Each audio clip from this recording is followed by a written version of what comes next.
Kto spodziewał się 2 goli Michaela Merino w starciu ze Slawią Praga? Ja też nie.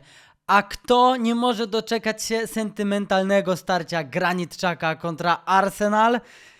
Ja również, szanowni państwo, dlatego na preview do tego spotkania serdecznie was zapraszam.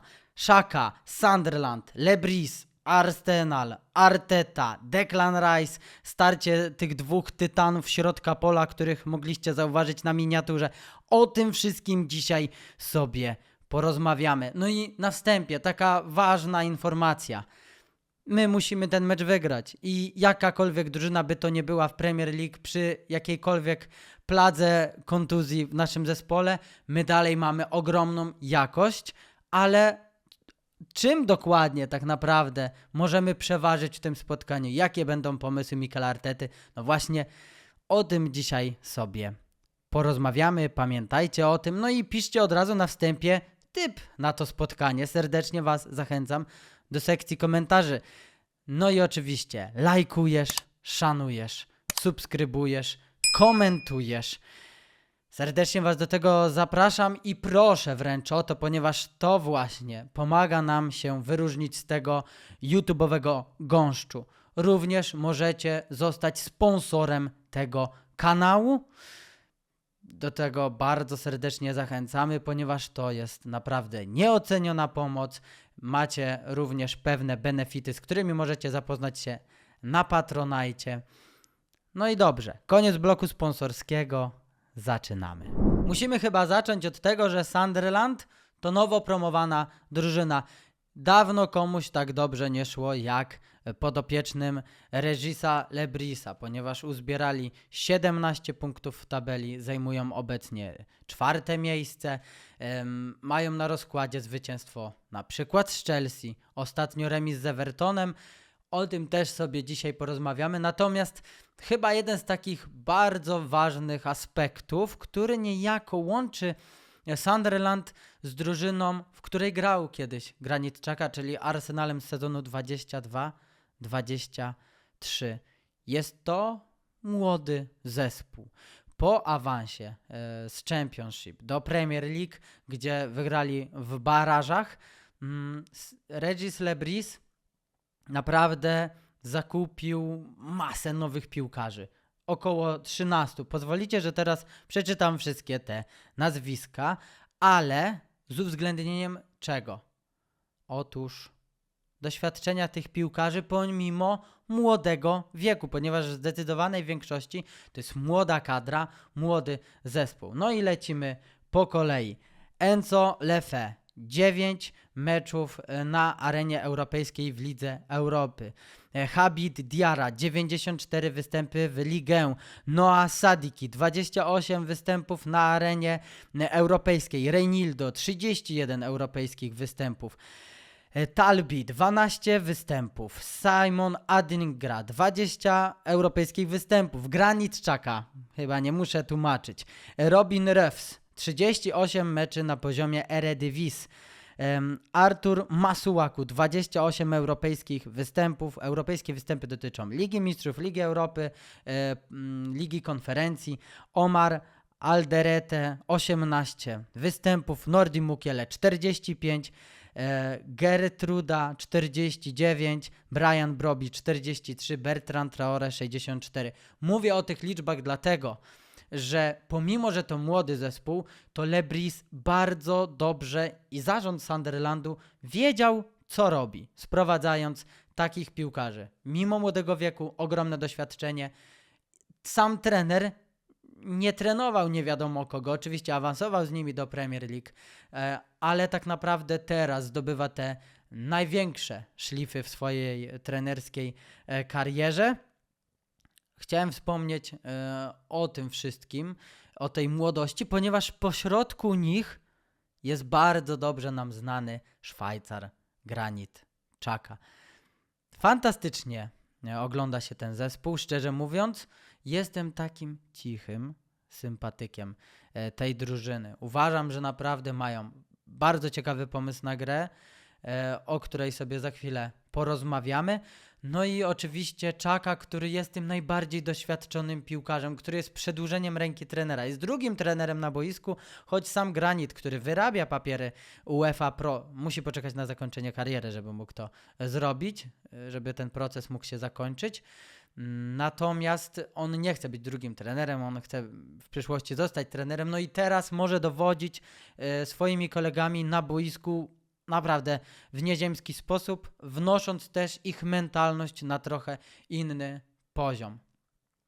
Co chciałbym jeszcze dodać, to właśnie pośród tej młodości czasem zdarza im się zapalić trochę. I to było widać też w meczu z Evertonem, szczególnie w pierwszej połowie, gdzie tracili kontrolę, nie mogli nad tym meczem zapanować, mimo że na własnym obiekcie to dopiero Granit Xhaka w 46 minucie zdobył bramkę wyrównującą, natomiast tam działy się różne dziwne rzeczy.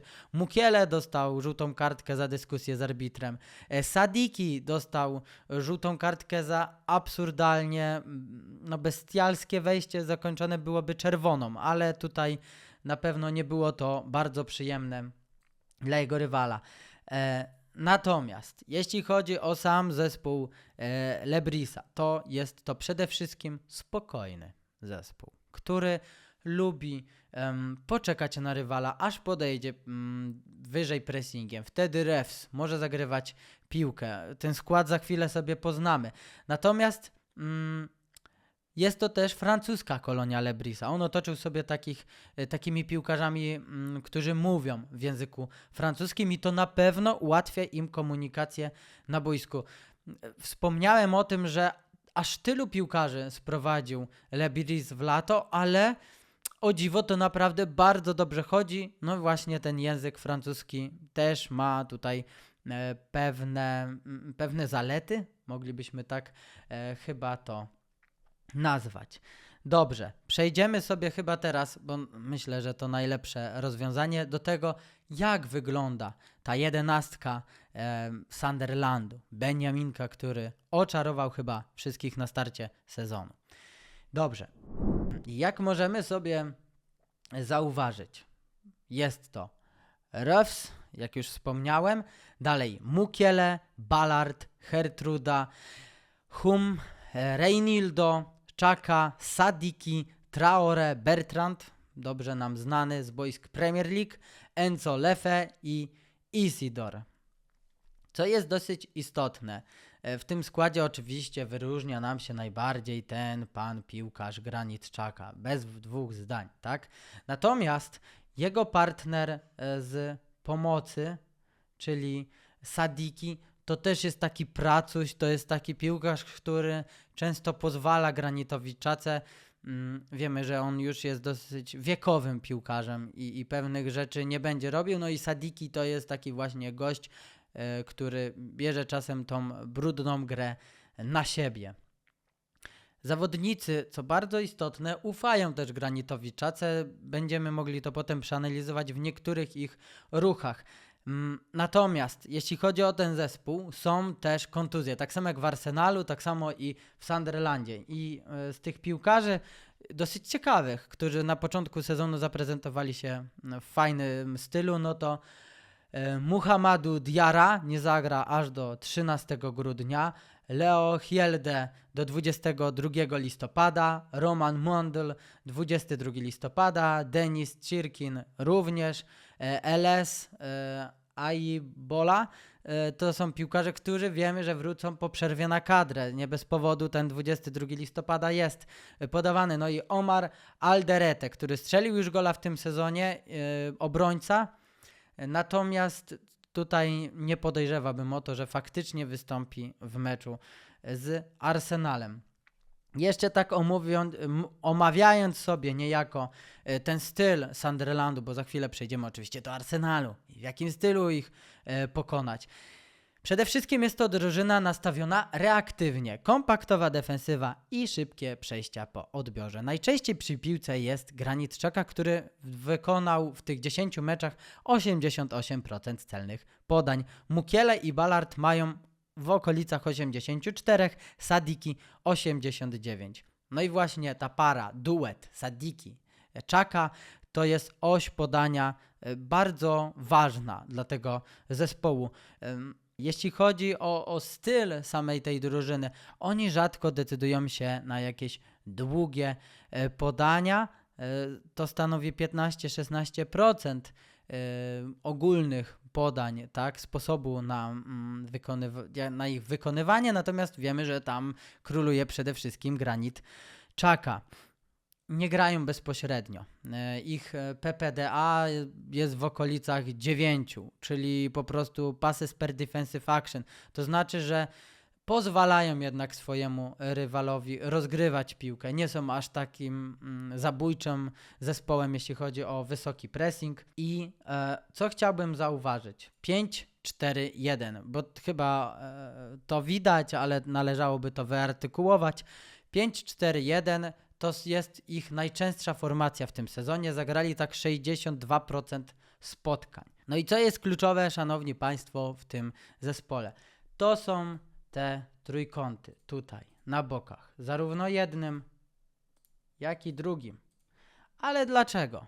Ponieważ to, co jest też w Arsenalu widoczne, tak samo i u nich, to są niesamowite umiejętności rotacji, jeśli chodzi o pozycję. Mukiele, który jest półprawym środkowym obrońcą, świetnie się odnajduje na boku, może grać w centralnej części boiska, przeróżnie. Tak samo wygląda sprawa, jeśli chodzi o drugą stronę boiska. Tam Lefe, Reinildo i Sadiki naprawdę robią bardzo fajne rzeczy. Sam Isidor to jest piłkarz, który nie jest typową dziewiątką. On raczej szuka kanałów do wejścia, na wyprzedzenie, będzie schodził do boku, może się wymieniać z Lefe, może tak naprawdę czekać na Traoré.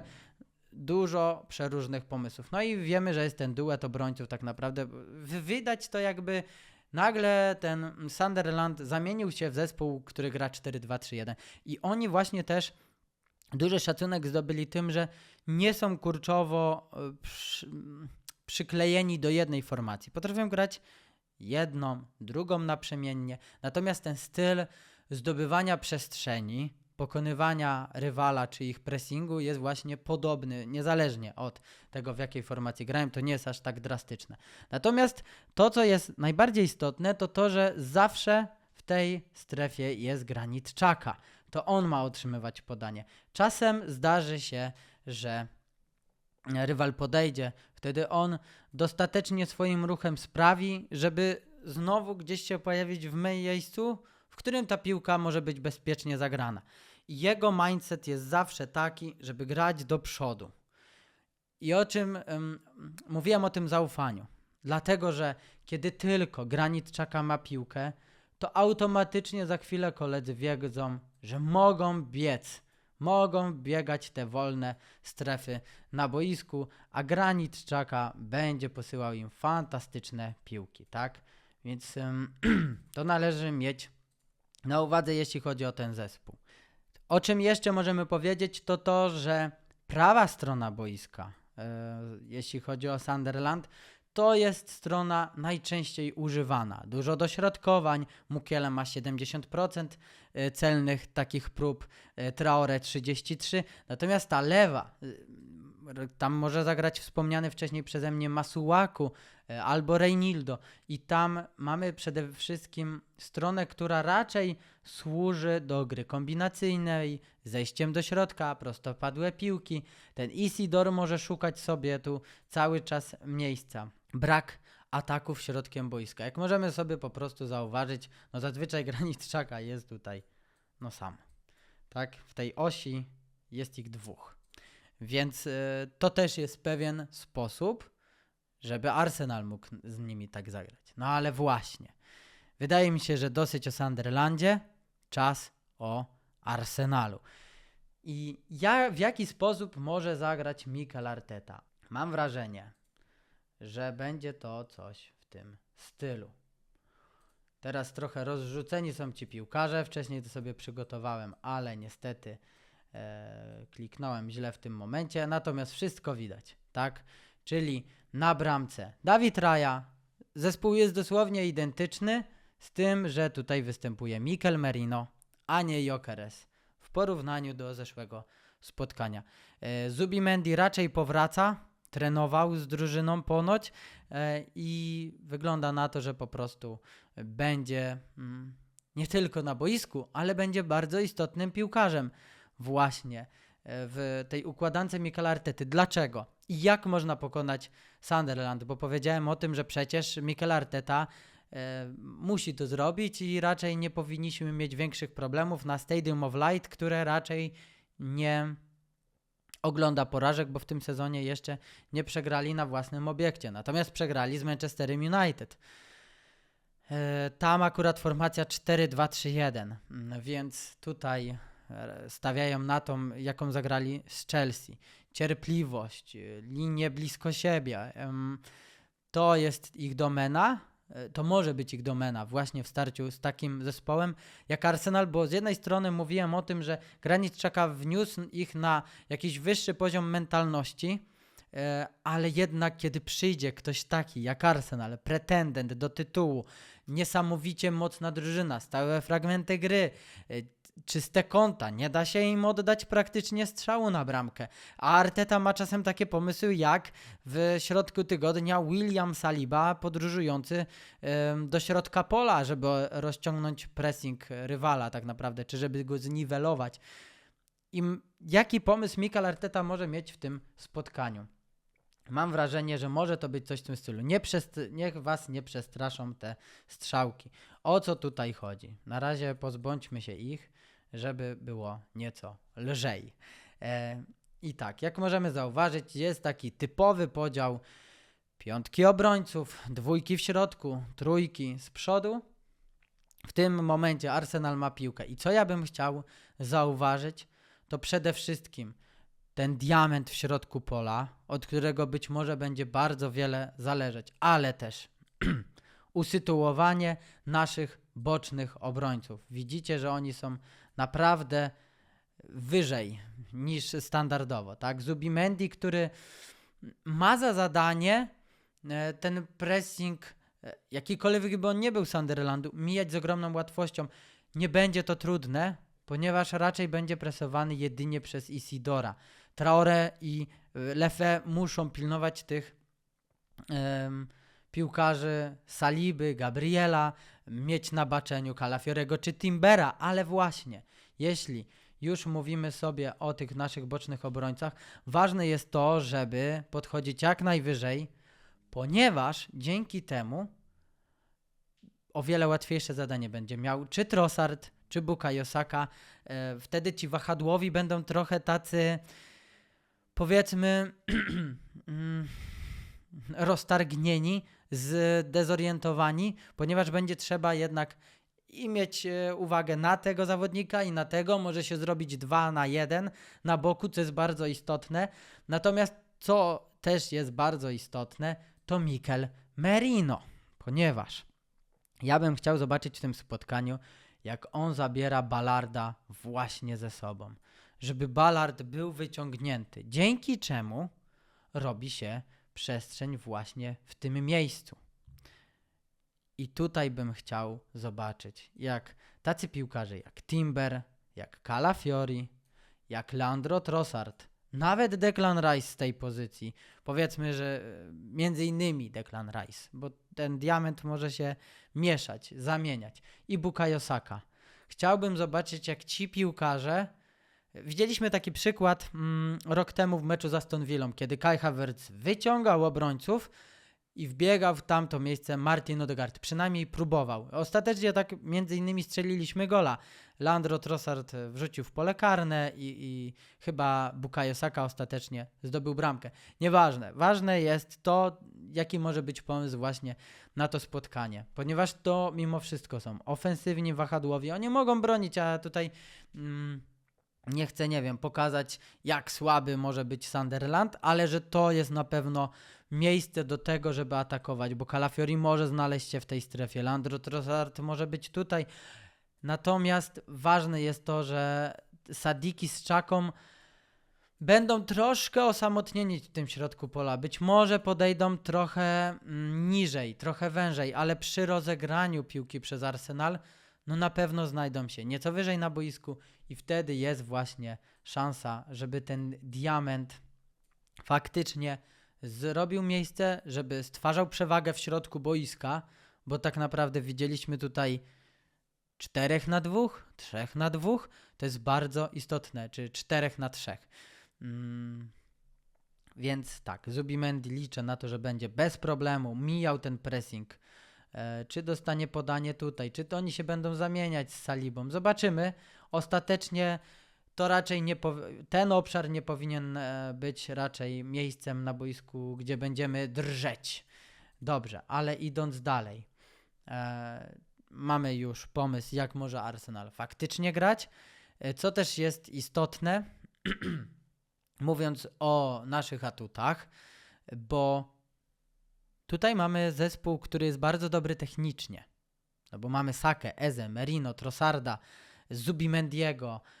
Fantastyczni technicy, tak? Więc mamy, mimo ogromu kontuzji, bo to jest Gyökeres, Havertz, Jesus, Madueke, Martinelli, Odegaard. W dalszym ciągu mamy piłkarzy, którzy mają swoje ogromne atuty i to jest właśnie ta technika. Ja bym chciał widzieć mało dośrodkowań w powietrzu, posyłanych piłek, nie wiem, przez Leandro Trossarda czy przez Calafiorego, tak?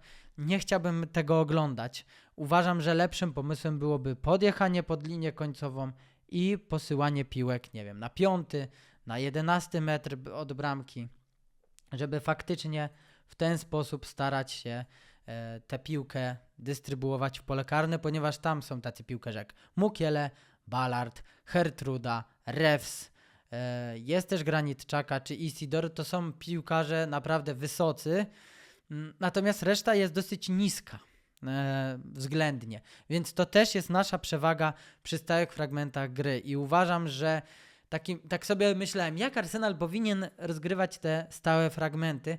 Wydaje mi się, że dobrym pomysłem byłoby albo gra po ziemi, najpierw, tak, rozegranie tej piłki, nie wiem, do Ebereciego Eze, ten oddaje do Declana Rice'a i ten wrzuca na dalszy słupek, bo bardzo ciężko pilnuje się, tak jak Arsenal zazwyczaj w gąszczu jest na dalszym słupku, nagle się rozbiegają, to jest już bardzo trudne, a jeśli ta piłka nie jest zagrywana w pierwsze tempo, gdzie jeszcze masz kontrolę mniej więcej nad rywalem, w przypadku Sunderlandu, ale kiedy nie dość, że skupiasz się, że ta piłka już się tam porusza, to jeszcze rywal za twoimi plecami też zmienia położenie i trzeba cały czas być skoncentrowanym. I uważam, że możemy naprawdę poradzić sobie i może zdobyć jedną bramkę po stałym fragmencie gry, a może więcej, ale dobrze. Jeszcze jedna rzecz, jeśli chodzi o Arsenal i to spotkanie. No i tutaj druga sprawa, jak właśnie Sunderland może grać. Mówiłem o tym, jeśli chodzi o te długie piłki Granita Xhaki, to widać, te strzałki mogą być trochę mylące, natomiast one pokazują też pewien stosunek krycia człowiek w człowiek, tak? 1 na 1 na całej szerokości boiska, bo kiedy to Sunderland będzie miał piłkę i mówiłem o tym spokojnym dystrybuowaniu piłki przez Rewsa czy do Xhaki, który może się tu poruszać, natomiast Merino powinien być gdzieś tutaj, tak, żeby zarówno presować na Ballarda, odcinać od podania Granita Xhakę. Uważam, że jeśli odetniemy od podań Xhakę, jakkolwiek to uczynimy, to będzie ogromny sukces i to będzie ogromne osłabienie Sunderlandu, ponieważ no tak jak mówię, ta strona jest bardziej do wrzucania piłki, ta strona jest bardziej od, powiedzmy, kreowania, ale przede wszystkim czekają na te długie przerzuty Granita Xhaki. Zobaczymy, jak to finalnie będzie wyglądać. Natomiast Declan Rice jawi mi się jako taka monstrualna postać, ponieważ jest w świetnej formie. To, co prezentuje ostatnio, jest gargantuiczne. To jest piłkarz, który świetnie wrzuca, świetnie strzela, świetnie broni, robi wślizgi, a jak nie robi wślizgów, to wie na przykład jak w Lidze Mistrzów, że nie będę faulował, bo zaraz nie zagram w następnym spotkaniu.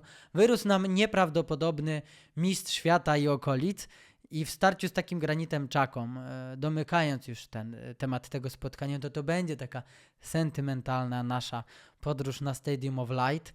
Na pewno jeszcze bardziej sentymentalnie zrobi się, jak Xhaka przyjedzie na Emirates. i mówił w wywiadzie przed tym meczem, że to jest na pewno dla niego bardzo ważny mecz i każdy wie, że on ma Arsenal w sercu. Mówił o Mikelu Artecie w wywiadzie dla The Athletic, do którego serdecznie odsyłam.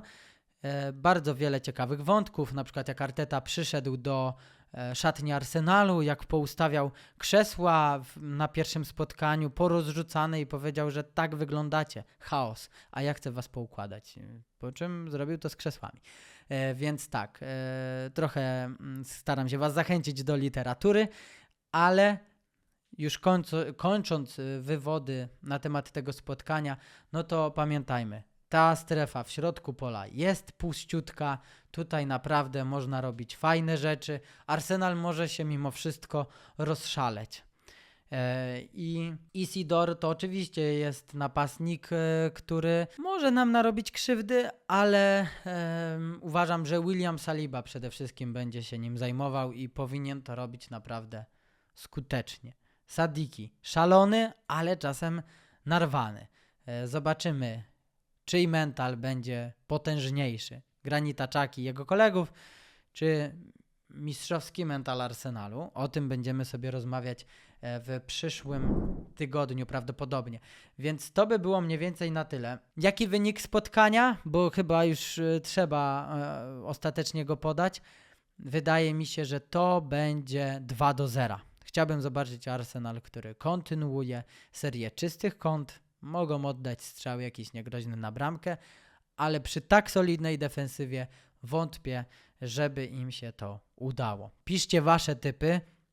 Ja tylko dodam ostatnią rzecz. Rozgadałem się troszkę. Jeżeli wygramy, to przed meczem bardzo ważnym, Manchester City kontra Liverpool, wywrzemy niesamowitą presję na obydwa zespoły przed pierwszym ich gwizdkiem. 9 punktów do City, 9 punktów nad City i 10 nad Liverpoolem. Niesamowity weekend nam się szykuje. Pamiętajmy, że pomimo tych urazów naprawdę mamy bardzo mocną drużynę, mamy bardzo dużo atutów, no i nic, tylko zacierać ręce. Piszcie swoje opinie, pamiętajcie o lajkowaniu tego materiału, o komentowaniu, subskrybowaniu. Zapraszamy na Patronite'a, będzie nam bardzo miło. I cóż, do usłyszenia po meczu. Miłego tygodnia, dbajcie o siebie, ja trochę chory jestem, więc zdrówka życzmy sobie nam wszystkim. No i na razie.